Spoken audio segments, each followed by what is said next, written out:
Define workshop safety and causes of accidents. Workshop layout and organization. Workshop layout is a process of carefully distributing the available floor. One space for each activity or component of a workshop. Characteristics of well-organized workshop. Favorable atmosphere. Safety. Convenience. Tools, equipments and machinery. Organization of available space. Lighting and ventilation.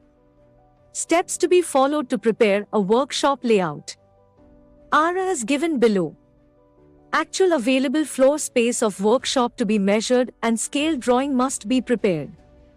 Exact location of windows, doors, pillars, and columns must be shown clearly. List of all machineries, equipments, furnitures required for the workshop must be prepared. Sequence of the items as per the importance must be prepared. After sequencing floor space, for other facilities like storage, drinking water etc. must be provided.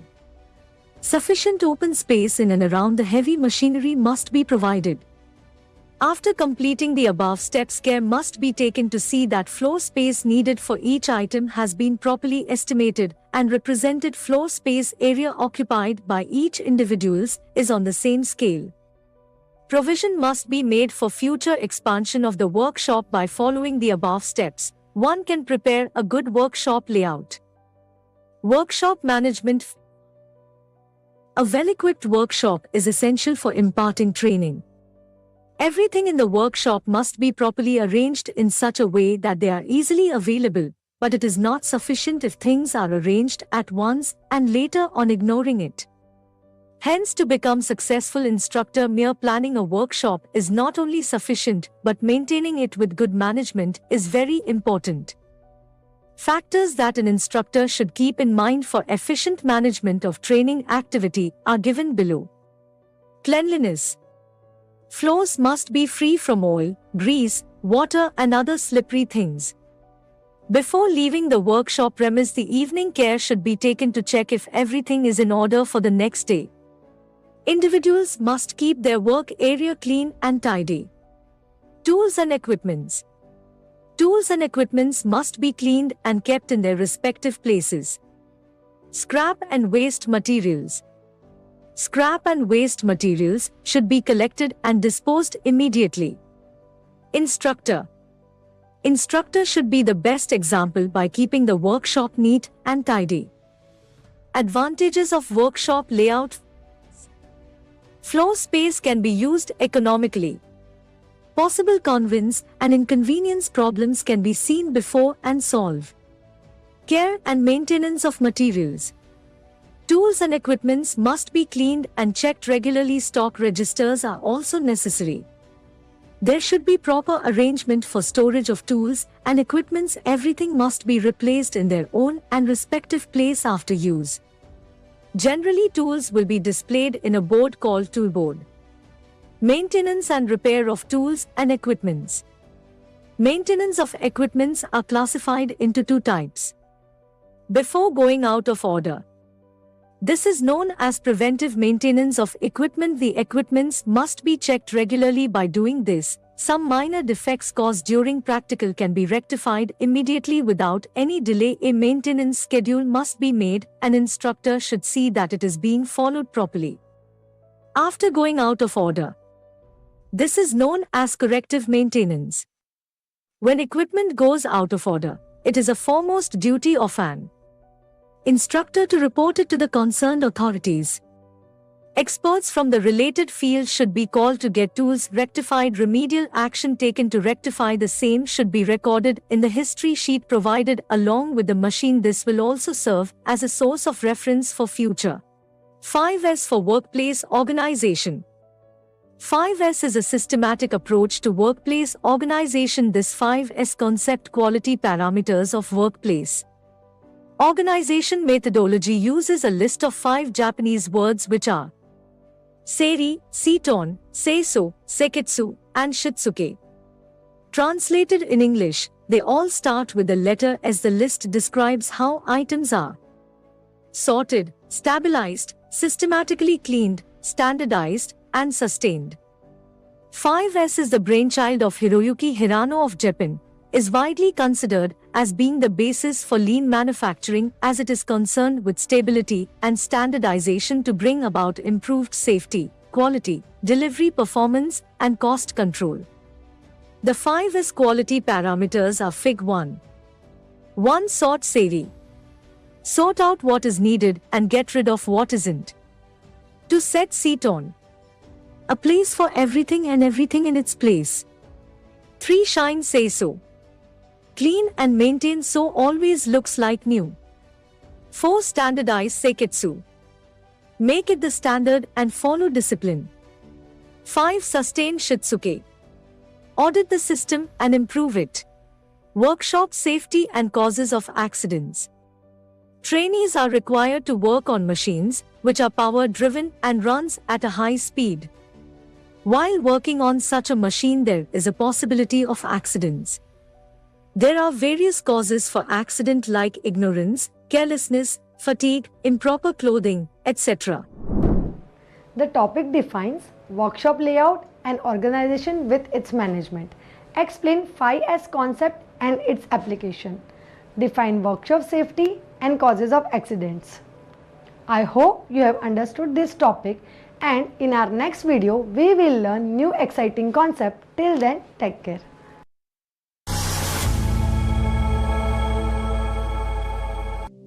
Hello instructors and learners. Today we are exploring the topic of organization and management of instructional functions. At the end of this session, you shall be able to define housekeeping and explain its importance. Color dynamics. Housekeeping. Importance of good housekeeping. People can live in any kind of environment, but for a decent environment it is important to follow a habit of good housekeeping. In the same way, training can be imparted under any conditions. But when the training is imparted in an environment which creates better students, then teaching will be effective. Hence, it is the responsibility of an instructor imparting training to create a positive atmosphere for learning. This is possible only when the trainer adopts the principle of good housekeeping. Good housekeeping is creating a favorite environment and providing sufficient facilities for positive and active learning. Someone in a house arranges the furniture and other items of a house properly and are accessed easily when they are required, then we can say the person has very good knowledge of housekeeping. So good housekeeping means proper placement of everything in proper way. Elements of good housekeeping. Cleanliness. The first and foremost thing of housekeeping, which has to be taken care, is cleanliness. If the place of work or the place where the training is imparted is untidy, trainees will not have interest to undergo training in such an environment. Maintenance of floor. Floor must be maintained properly. It must be free from oil, grease, water and other slippery things. Floor level must be uniform so that it will not be difficult for fixing machines and also for the movement of men and material. Placing of machines. Machinery items must be placed properly.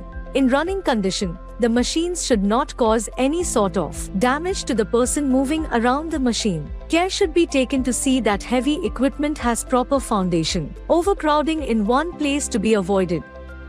Gangways. For the movement of men and material, proper gangways and storage space should be provided. It should have minimum width as required and should be marked with suitable color. Storage of materials. After obtaining the training materials from the stores, the instructor has to store in a proper place. Explosives and inflammable items should be kept at a distance in order to avoid accidents. Storage must be in such a manner that the material should be available for use at a right time. Scrap and waste materials. It must be collected before disposing it. For metal scraps, enquiries must be made to find out if they can be purchased by some agents, which may be useful for them. Waste items must be disposed of in a proper manner. Lighting and ventilation. Lighting can be made available by using, but care should be taken to see that brightness is not too much and it should not be too dull. Natural lighting is always preferred. Proper lighting avoids accidents and enhances the speed of work. Ventilation must be provided by the use of fans and natural ventilators. Fire extinguishers and first aid. As per the Factories Act, every institution is required to have fire extinguishers. Students must be trained to use them if fire breaks out. Carbon dioxide is normally used as a fire extinguisher agent. Some other agents used are carbon tetrachloride, soda acid foam, and sand. Even after taking all kinds of preventive measures, there is a possibility of an accident, in case of which all the sections must be able to help themselves without waiting for a doctor. There must be a first aid box, which contains all essential materials by which an injured person can be treated immediately. Teacher must also train the students how to use it when it is needed. It is absolutely necessary to locate the box in a place where pupil can have easy access.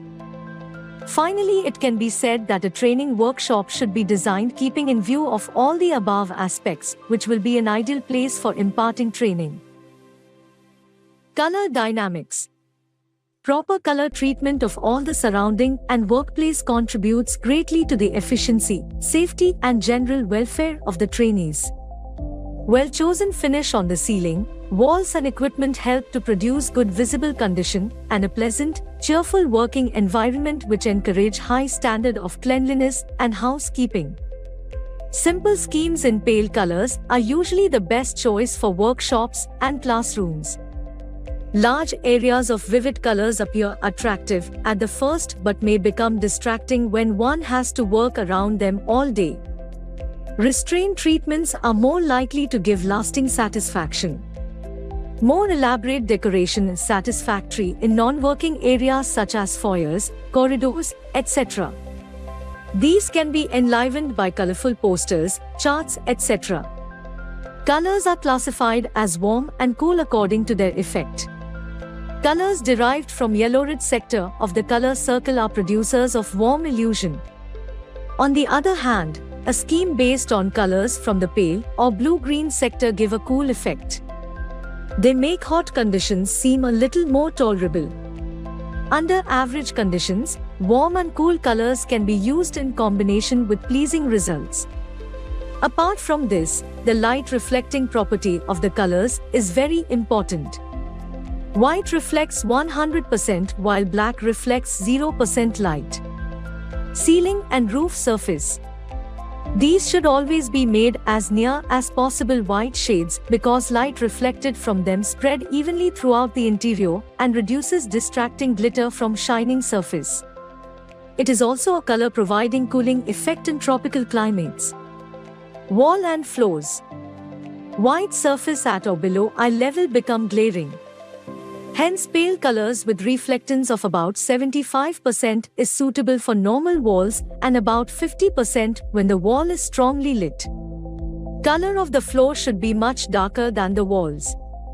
Plant and equipment, workbenches, machines and desktops should normally have reflectance of 20 to 40%. Gray or brown desks and workbenches should be finished in durable self-colored non-glossy material. Indian standard suggests green on machines, yellow on guards and covers, orange on electrical equipment. Fire and safety equipment. Placing a colored patch on the wall above these appliances ensure its rapid location in an emergency. Machine controls. The stop button should always be clearly marked, because anyone must be able to find it in an emergency. Stop button is usually red, start button is green, while gear lever is often yellow. Lubrication points. Small patches of a contrasting color should be given around the major lubricating points and all holes for their easy detection. This is generally an ochre yellow patch on a steel gray machine. Hazards.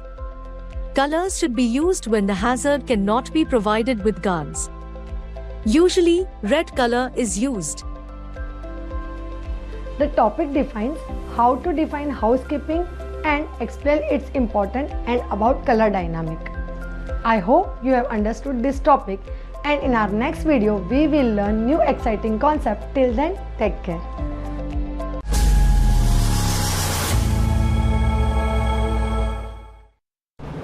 Hello instructors and learners. Today we are exploring into the fascinating world of counseling and mentoring, which are professional activities that utilize an interpersonal relationship to enable people to develop self-understanding and to make changes in their lives. At the end of this session, you shall be able to define grievances, types of grievances, counseling skills, the 3 core counseling skills, personal skills required for counseling, and how to improve counseling skills. Grievances. A cause of distress such as an unsatisfactory condition felt to afford reason for complaint or resistance. A grievance is a complaint arising out of any alleged unauthorized or unjustified act or decision by a student, faculty member, administrator, or staff personnel, which may adversely affect the status, rights or privileges of a member of the student body. Types of grievances. Individual grievance, group grievance, policy or union grievance. Counseling skills. Definition and examples. What are counseling skills? Counseling skills are interpersonal and technical traits that a counselor uses to better understand and listen to their clients. Using these skills, a counselor helps a client overcome obstacles that are preventing them from leading a happy life. These skills help you build rapport, establish trust, and ensure that your clients feel heard and understood. What are the 3 core counseling skills? Counselors need to use a wide variety of skills, but here are the 3 core skills they must possess. 1. Listening. It is one of the most important skills for a counselor to have. Listening is not only about oral attention because it encompasses observation of what your client is speaking. The 2 key components of listening are verbal listening. It is the audible demonstration that you are listening to the concerns or problems of your client. Using verbal cues or affirmations like, "I understand, go on, I see, I agree," or repeating important points that your client said is a great way to make the client comfortable and show that you are listening to them. Active listening. Active listening is when you focus completely on what the client is speaking, understand their message, comprehend information, and respond thoughtfully. To self-awareness. Counselors should know how their body language, gestures, and facial expression may affect the client's willingness to share their personal information. Focus on these techniques to ensure you do not accidentally exhibit signs of getting bored or frustrated. Eye contact. Maintaining eye contact with a client showcases that you are listening to them and they have your undivided attention. Gestures and body language. Your body language and gestures talk a lot about whether you want to build a professional relationship with the speaker. Shifting restlessly and sitting with crossed arms can give an impression of disinterest. So, working on your body language and gestures is critical for becoming an effective counselor. Facial expression. Your facial expressions can help you create a warm, friendly, and supportive environment for your client. So, avoid sitting with a frowning face and have a warm smile to build trusting relationships. 3. Communication. Sometimes, it is not what you say but how you say it can affect your client's comfort level. When a counselor responds to a client's question with clarity in their thoughts, they can better handle the client. So, clearly communicating your ideas to the client is an essential counselor skill. What are some skills required for counseling? Some other skills that can help you become a good counselor are 4. Questioning. To understand your client, you need to ask relevant questions. A counselor should utilize both open-ended and closed-ended questions to interpret what a client is saying. Usually, open-ended questions can help you gather complex and detailed information, whereas closed-ended questions help you get specific answers. 5. Observation. Being able to observe the nonverbal behavior of a client helps you better understand them. For example, on asking questions that a client finds uncomfortable to answer, they are likely to look away, lower their eyes and head. Carefully observing such behaviors can help a counselor understand the state of mind of a client. 6. Ability to take notes. The ability to take notes in an organized manner can help you record important points during the counseling session. You can always refer to these notes for in-depth analysis of the client's situation or problem. 7. Patience. When working with clients, patience is one of the most desirable skills for counseling. It may take several days or months for results to show up. So, when hiring for a counselor role, employers prefer candidates who showcase patience. 8. Empathy. Being able to understand the client's problem from their perspective is an essential skill.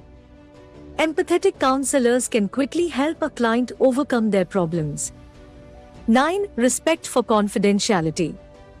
Respect for confidentiality is an essential trait of an effective counselor because they should never share their client's personal information with anyone without the client's consent. 10. Interpretation. The ability to make interpretations beyond what the client is saying can help a counselor understand the problems the client is facing. Also, through interpretation, you can encourage the client to perceive their experience more positively. 11. Trustworthiness. Unless a client trusts a counselor, they are less likely to share their problems and personal information. So, you should be adept at building and maintaining trust with your clients. How to improve counseling skills? Here are 3 ways to improve your skills. 1. Conduct mock counseling sessions. You can improve these skills by conducting a mock counseling session with your friend or family member. Ask them to be your mock client, provide counseling, and record the sessions. After the mock session, you can revisit the recording to understand areas of improvement and ask your friend what they liked and disliked about their session. Use this constructive criticism to sharpen your skills. 2. Hire a mentor. You can hire an experienced counselor as your mentor. Consult with them and learn about counseling methods that can help you understand your clients and efficiently handle their problems. 3. Take part in job shadowing. It is a great way to understand the responsibilities, skills, and duties of a counselor. Choose an experienced counselor and follow them while they counsel their patients. Through job shadowing, you can understand how these professionals handle an emotional outburst and how they try to solve a client's problem. It also gives you a chance to study and observe the counselor's body language and facial expressions when they interact with clients. The topic involves grievances and its types, counseling skills, the 3 core counseling skills, personal skills required for counseling, and how to improve counseling skills. I hope you have understood this topic and its significance of embracing diverse learning method in education. In our next video, we will learn new topics. Till then, take care.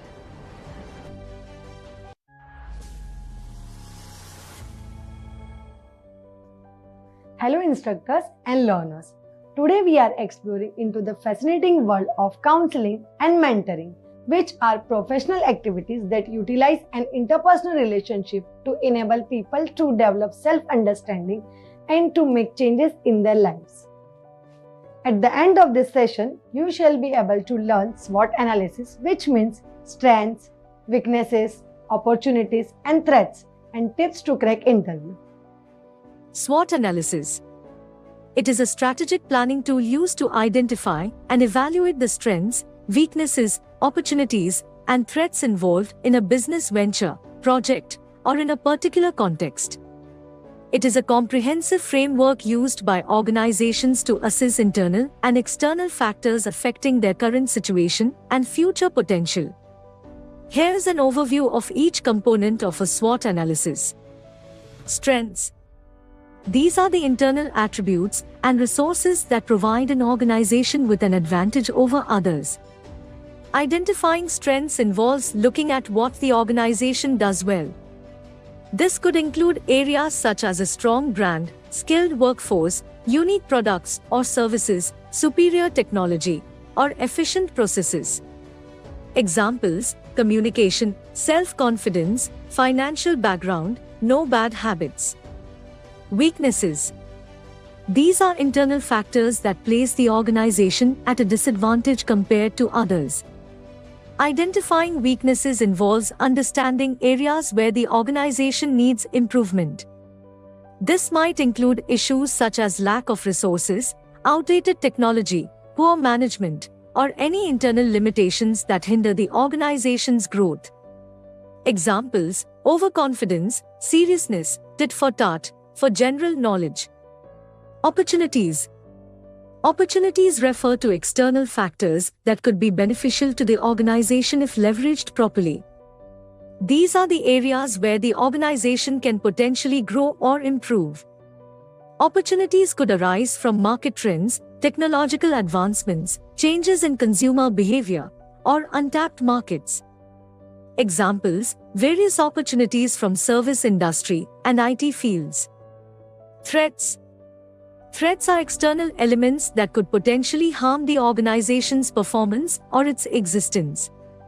These could be economic downturns, new competitors, changing regulations, shifts in consumer preferences, or any other challenges that the organization might face in its environment.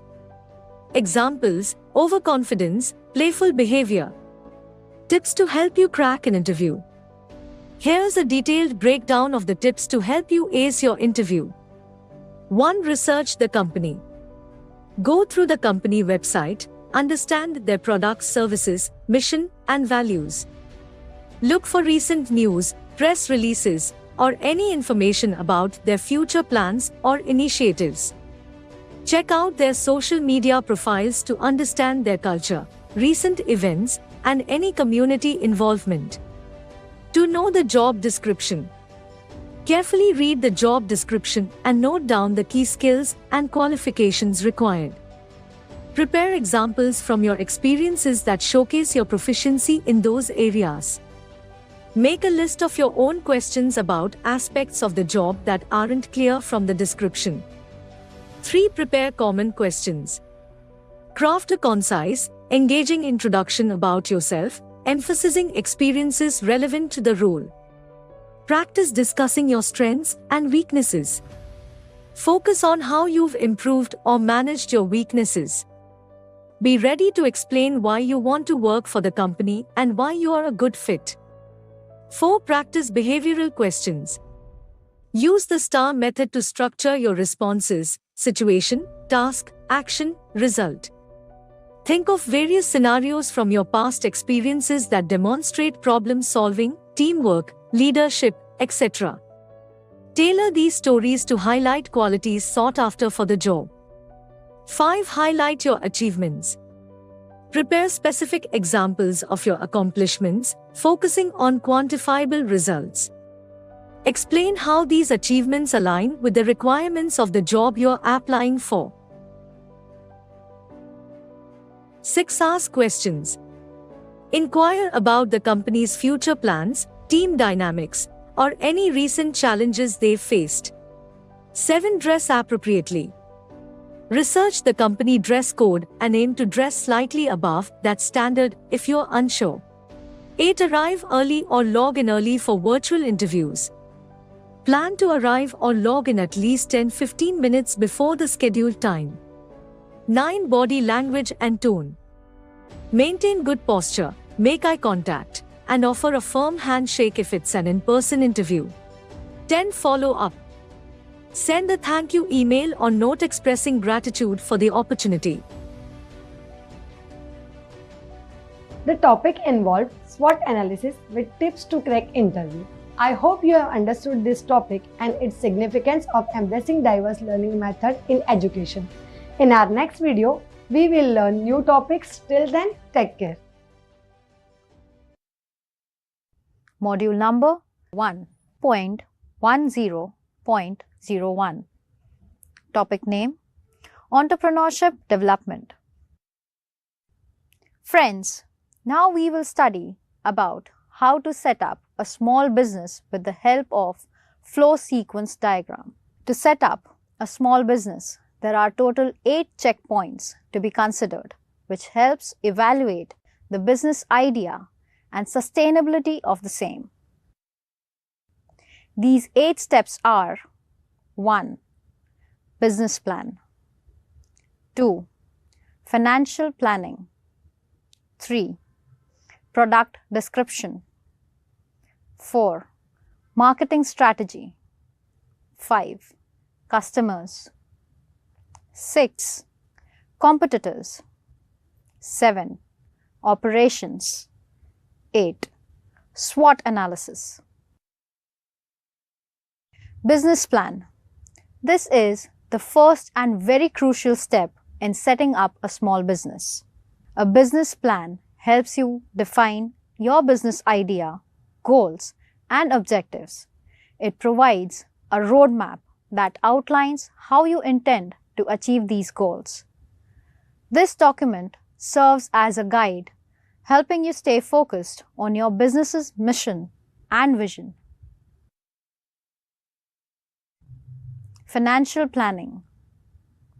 Financial planning helps allocate resources effectively, ensuring that funds are distributed to critical areas such as operation, marketing, and expansion. It enables the creation of budgets, allowing small businesses to control expenses, manage cash flow, and prevent overspending. Financial planning involves identifying and mitigating financial risks. It provides a buffer against unforeseen challenges and helps businesses stay resilient during tough times. Product description. A detailed product description provides clarity to potential customers,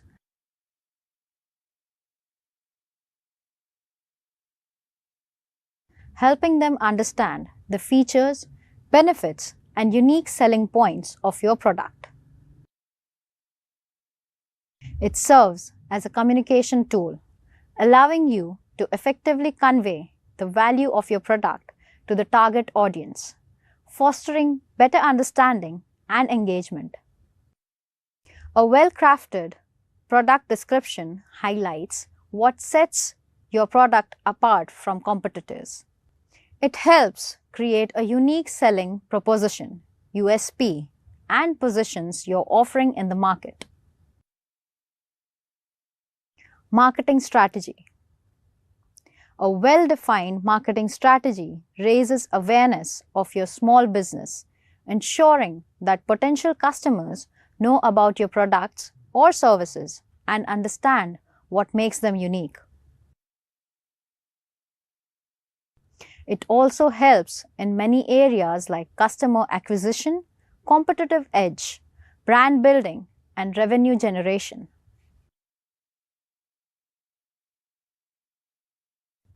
Customers. Customers are the primary source of revenue for small businesses. Their purchases and continued support directly contribute to the financial success and sustainability of the business. Competitors. Studying competitors is essential for understanding the market. Analyzing their products, pricing, and strategies provides valuable insights that can inform your own business decisions. Operations. Operations are integral to the success of a small business. Effective operations management not only ensures efficient resource utilization but also contributes to customer satisfaction, adaptability, scalability, and overall business resilience. Establishing sound operational practices is a foundational step in setting up a small business for sustained growth and success. SWOT analysis. SWOT analysis, strength, weaknesses, opportunities, threats, is crucial for strategic planning in setting up a small business.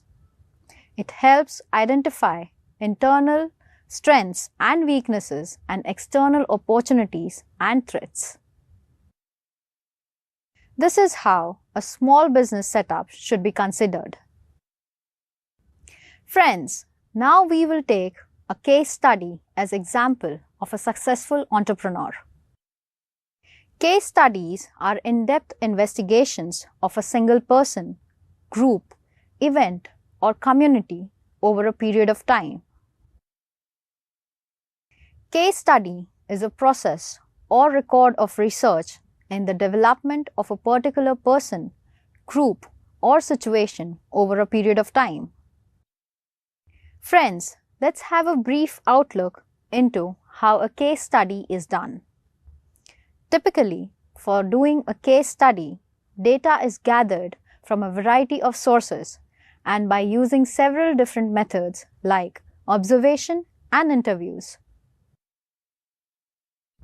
Usually, while conducting or doing a case study, research may continue for an extended period of time so that processes and developments can be studied as they happen.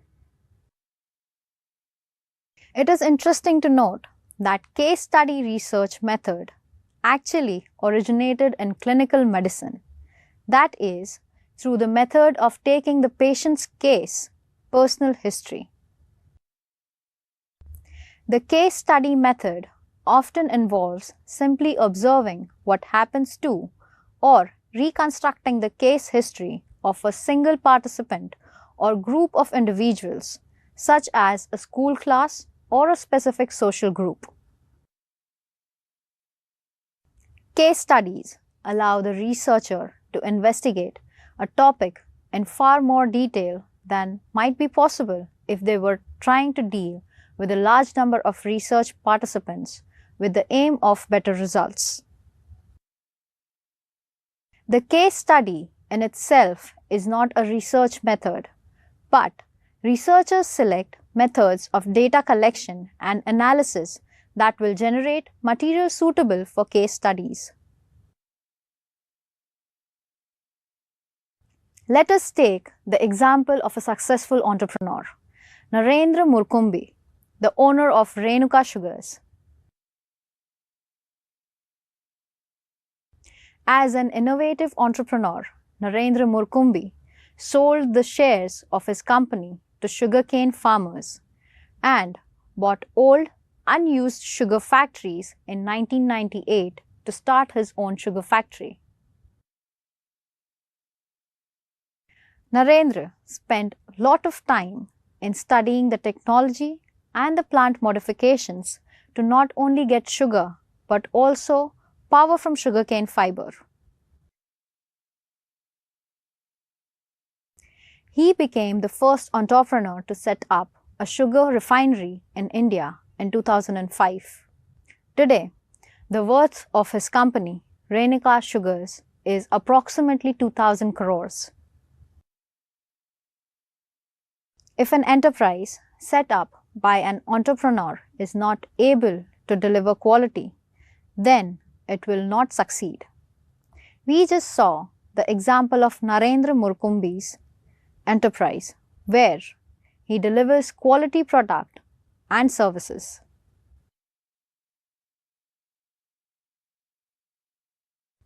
Entrepreneurship is combined with land, labor, natural resources, and capital. Hence, it must have qualitative sustainability.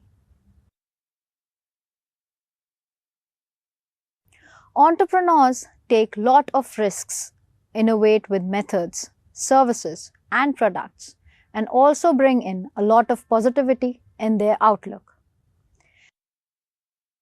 They cannot afford to get into a comfort zone or a groove, as the global markets are forever changing and they have to be up to the mark. So friends, we come to the end of entrepreneurship development. We understood here 1. Definition of entrepreneur. 2. Entrepreneurship. 3. Quality aspect of entrepreneurship. 4. How to become a successful entrepreneur. 5. How to step up a small business using a flow diagram. 6. Case study. Module number 1.10 0.01. Topic name: Entrepreneurship Development. Hello friends, welcome to this new module of Entrepreneurship Development.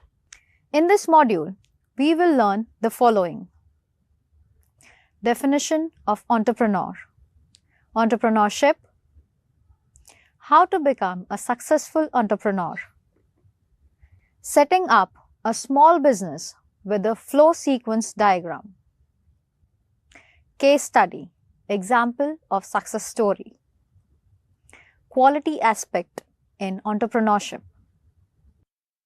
Definition: an entrepreneur is an individual who bears the risk of operating a business in the face of uncertainty about the future condition and who is rewarded accordingly by his profits or losses. Entrepreneur comes from the original French word entreprendre. It means to pursue opportunities to fulfill needs through innovative business undertakings. David McClellan invented the theory of entrepreneurship in 1961. Entrepreneurship involves a person who takes risk for establishing a new venture or business in order to create utility for the welfare of human being as well as for him or herself. He or she takes challenges head on.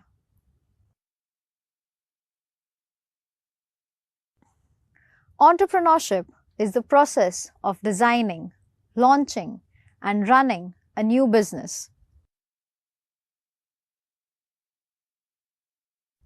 It is the capacity and willingness to develop, organize, and manage a business venture along with any of its risks in order to make a profit. In economic terms, entrepreneurship can be described as a new venture that is combined with land, labor, natural resources, and capital, and that which can produce profit. The entrepreneurial spirit is characterized by innovation and risk-taking and is an essential part of a nation's ability to succeed in an ever-changing and increasingly competitive global marketplace. Friends, now we will see what are the requirements to become a successful entrepreneur. 1. Risk-taking capability. The entrepreneur should have the capacity to take risk related to time, money, and other factors. 2. Creativity and innovation. An entrepreneur must possess creative and innovative powers. 3. Need for achievement. The entrepreneur should have strong desire to achieve goals and should be driven by achievements. 4. Need for autonomy. An entrepreneur does not like to be under anybody. Hence, he chooses to be an entrepreneur for his need for autonomy. 5. Self-confident. An entrepreneur is supremely self-confident. 6. Leadership capability. An entrepreneur must have leadership capability to lead the work under his supervision.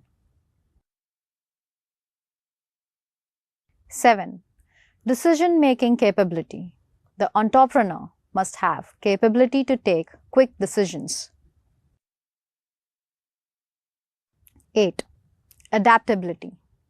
The entrepreneur should have the capability to adapt to any kind of situation that comes up in the enterprise. 9. Foresightedness. The entrepreneur should have a keen foresight to visualize and predict the future of the enterprise.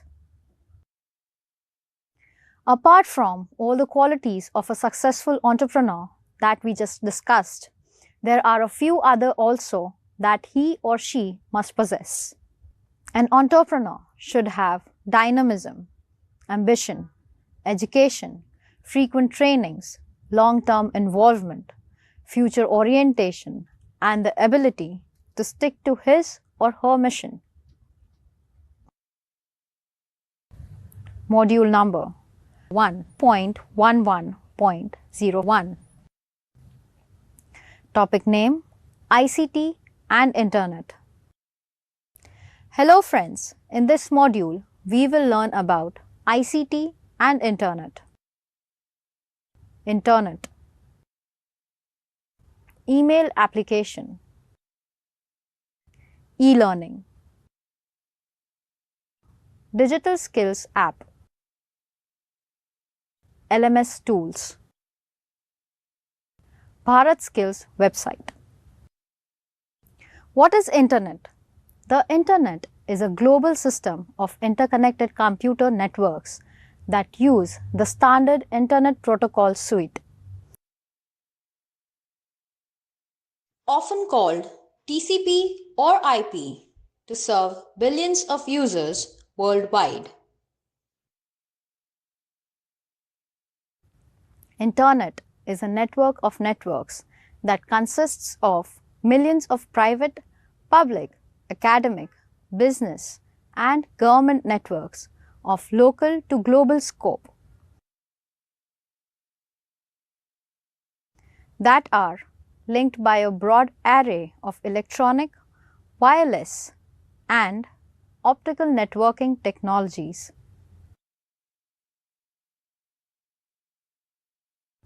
The Internet is used for many things such as 1. Email. 2. Online chatting.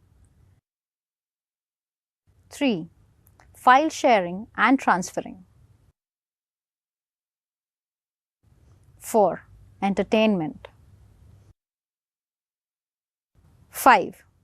News group use .NET. 6. Social networking. 7. Web pages. 8. Blogs. 9. Interesting websites. Internet is very important in our world today, especially in the field of education. 1. Teachers use the Internet to supplement their lessons. Number of prestigious universities have opened up free online lectures and courses for everyone. Internet is very important in our world today, especially in the field of education. 1.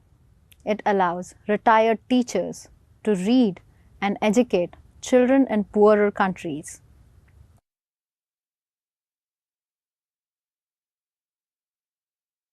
2. Widespread use of the Internet has opened up a substantial amount of knowledge to a much broader range of people than ever before.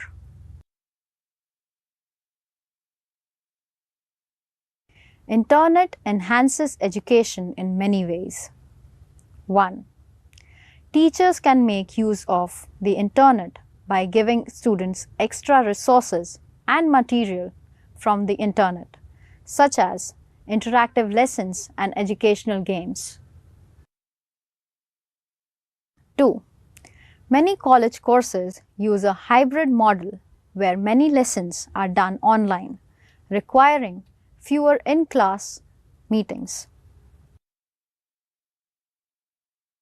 Internet enhances education in many ways.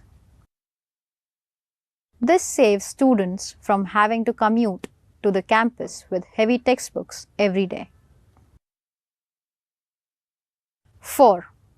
Tests, homework, collaborations with students, and research can all be done from any computer with internet access.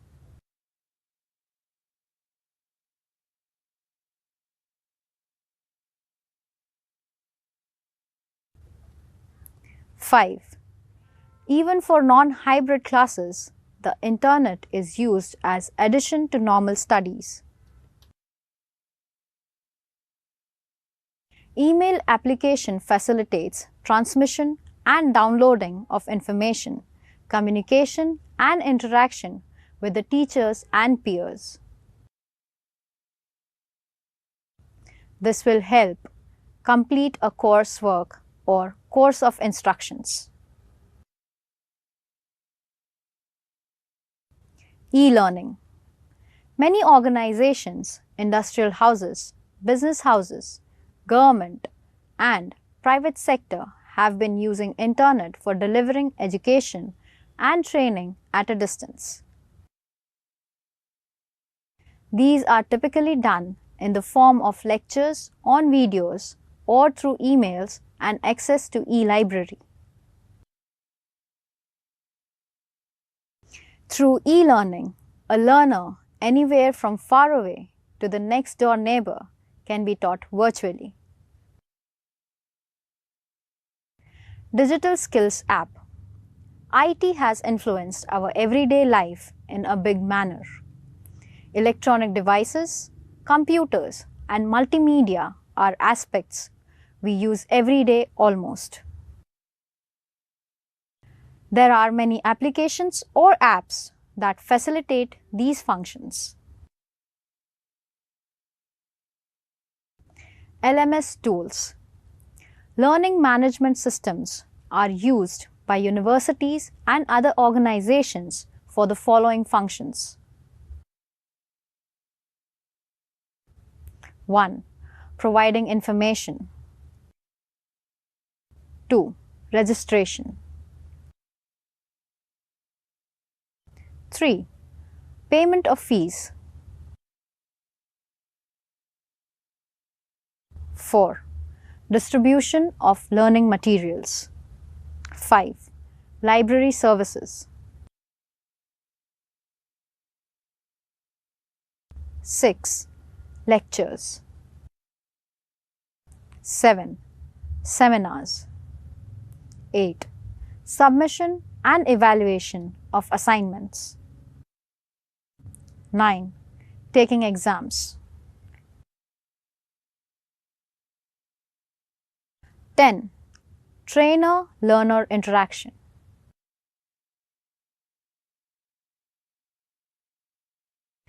Bharat Skills website. This website is a central repository for skills and provides the learners with 1. NSQF curriculum. 2. Course material. 3. Videos. 4. Question banks. 5. Mock test. So friends, this brings us to the end of the first part of this module. Let us take a quick recap of what we have learned in this part. 1. Internet. 2. Email application. 3. E-learning. 4. Digital Skills App. 5. LMS tools. 6. Bharat Skill website.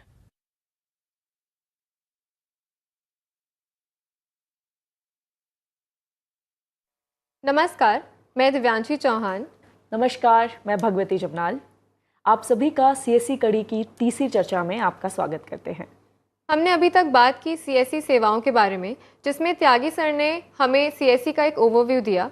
साथ ही हमने बात की PMG दिशा योजना के बारे में। अभी तक हम सुनते आए हैं स्मार्ट सिटी